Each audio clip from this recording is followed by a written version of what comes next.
Југослав фрлал ѓубре на улицата и си одал пешки буквално тука и го удира моторот зад грб. Значи ова е убиство зад грб. Излегол на улица и смртно бил прегазен под прозорецот на станот каде живеел. Ваква судбина доживеа 68 годишник, кој вчера го загуби животот на пешачката патека на кеот на Вардар. Според информации на роднините, на моторот имало 2 лица кои бегале од полиција. Стојам на местото каде што таткото на мојата сопруга беше убиен на Кеј, на место каде што треба луѓето сите да шетаме, да се забавуваме, малце да се опуштиме, да избегаме од коли и мотори. Напротив, Кеов во Скопје стана партизанска, веројатно, бидејќи поминуваат коли, мотори, стрепиме и ние и нашите деца и сите стари во овие згради што се покрај Жабарот. Југослав Николовски беше убиен тука точно на ова место од мотор Кавасаки 1000-дарка, страшен мотор, многу голем, кој што не ги знаеме сите детали од полиција. Мислам дека полицијата треба повеќе да каже детали, бидејќи ние не бевме на местото синоќа после 20 часот. Дознавме дека Југослав бил удрен од мотор, дојдовме на локација каде што имаше повеќе од 30 деца тука си игра во паркот на Франкофонија.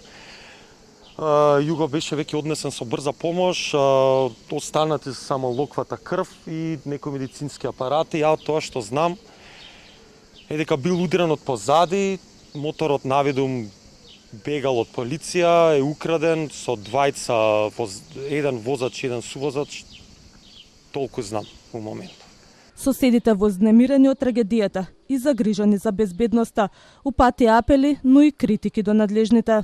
Навистина, крајно е време да се направи еден притисок врз официјалните лица, ако може да се забранат мотори и возила, посебно во овој дел на паркот, затоа што тука не само повозрасните луѓе и дечињата играат и навистина е трагично што мораме во 21 век да говориме за вакви настани кои навистина не потресува сите, особено нас комшиите кои што живееме во ова мало и кои што се трудиме колку толку да го задржиме мирот во овој дел на Скопје.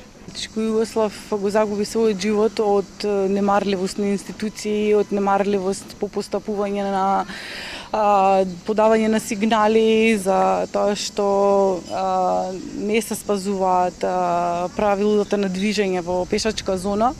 Го загуби животот точно под сопствениот прозор, таму кај што живеел цел живот, кај што си ги одгледал децата, кај што требаше да се радува уште долго време на сопствените внуци.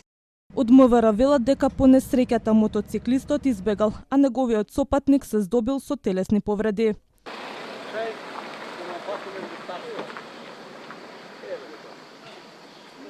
За време на снимањето камерата на Телма забележа неколку возила кои поминаа токму на пешачката патека.